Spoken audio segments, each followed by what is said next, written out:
I don't They just matter. have to have a majority, don't They just have to have a majority, that's all. And if there's no one in the house, then you've got your majority in the they? Well, that was the Federal Reserve Act, wasn't it, 1930? Absolutely. They just had a few guys. That's how they do it. Abolition of slavery. In the abolition of slavery in 1740, if the story goes that William Pitt and William Wilberforce invited the whole Conservative benches to the races for the day. And that's the only way they could actually get the bill through. Because 300 of the Conservative members on the bench had monetary interests in slave corporations.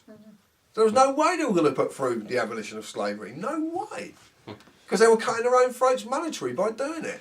So they fooled them and they actually sent them all to the races for the day, which was paid for by William Wilberforce. Just so he could get the bill through.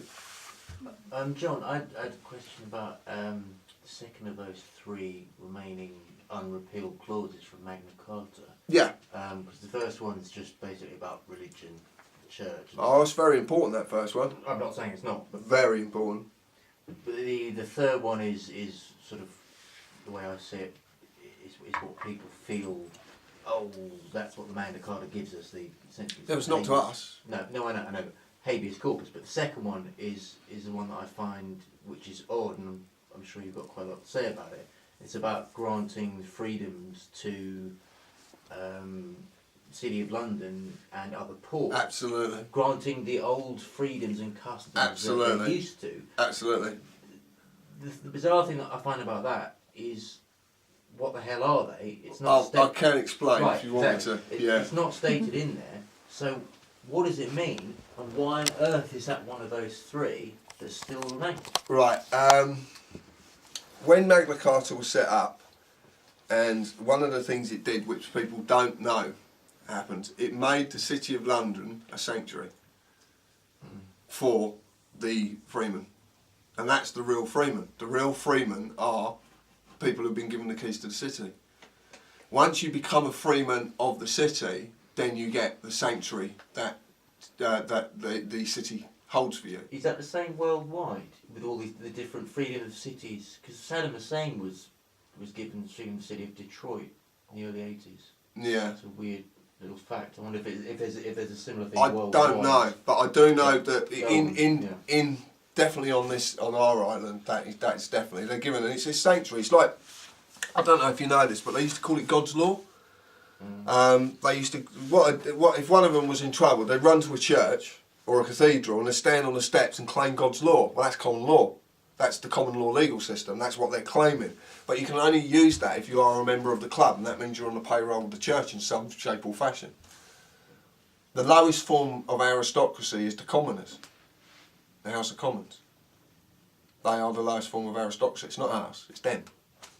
They're the commoners, not us. Okay, but what are these customs and freedoms that they're used to? I forget. Privileges. They're privileges, and then But what are the old ones that is referred to in that clause? the old ones will be God's law. That's basically what it's referring to. The fact that they all have protection from God's law. Okay, but to understand that, because it's not stated what it is, what do you then have to go back and reference? Because it doesn't say what it's referring to. That's why I don't understand. They'll never tell you. They won't tell you what it's referenced to. But people have already started to realise it references back to the Bible, and it references back to the fact that you can use the Bible to get off of anything in a court of law if you are a member of the club.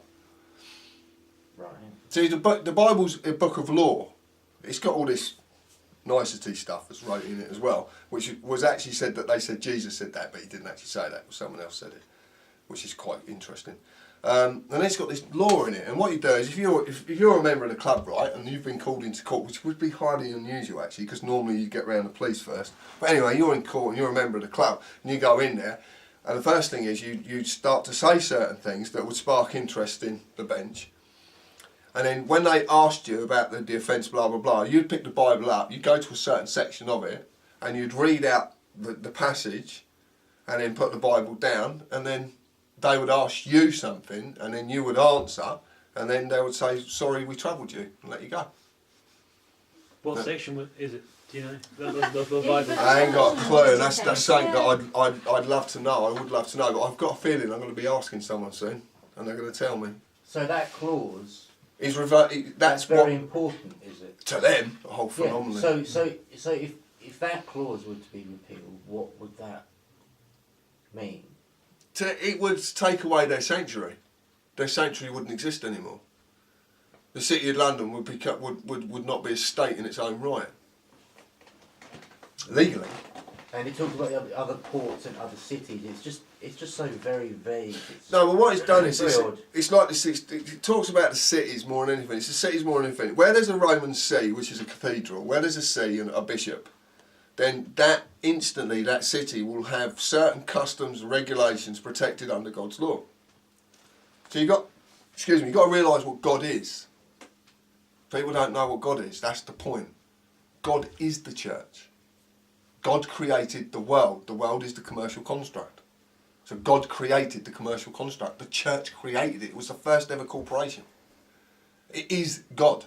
It is gold, oil and diamonds, the true things people worship. That's what it is. And it always has been. It's got this facade and they give you all this building. Go to the church, and it doesn't matter what church you go to, but sooner or later you'll have to pay them for something. You'll have to pay. They won't do anything for you for nothing.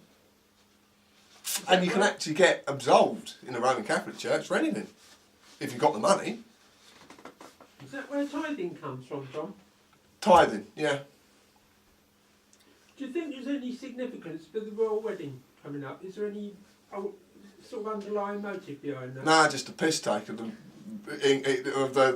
taxpayer, to be quite honest with you. That's just a piss take. It's got to be, isn't it? What is it, 20 million? An excuse for a good pun. Do you know, the classic one was recently, the Pope come over, didn't he? Pope comes over, what did it cost us? 18?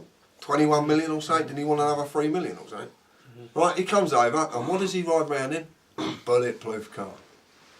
It's all bulletproof. Now, this man is meant to be the representative of this invisible geezer upstairs. Surely any bullets come flying at him, they just miraculously miss. So it just shows you how hypocritical the whole thing is. But there's 1 billion people buy into this shit. But he does approve But there's a condom. difference, though, isn't there? Sorry. But the authority the Pope says he has, that doesn't come from the Bible, though, does it? It doesn't say anything in the Bible about the Pope.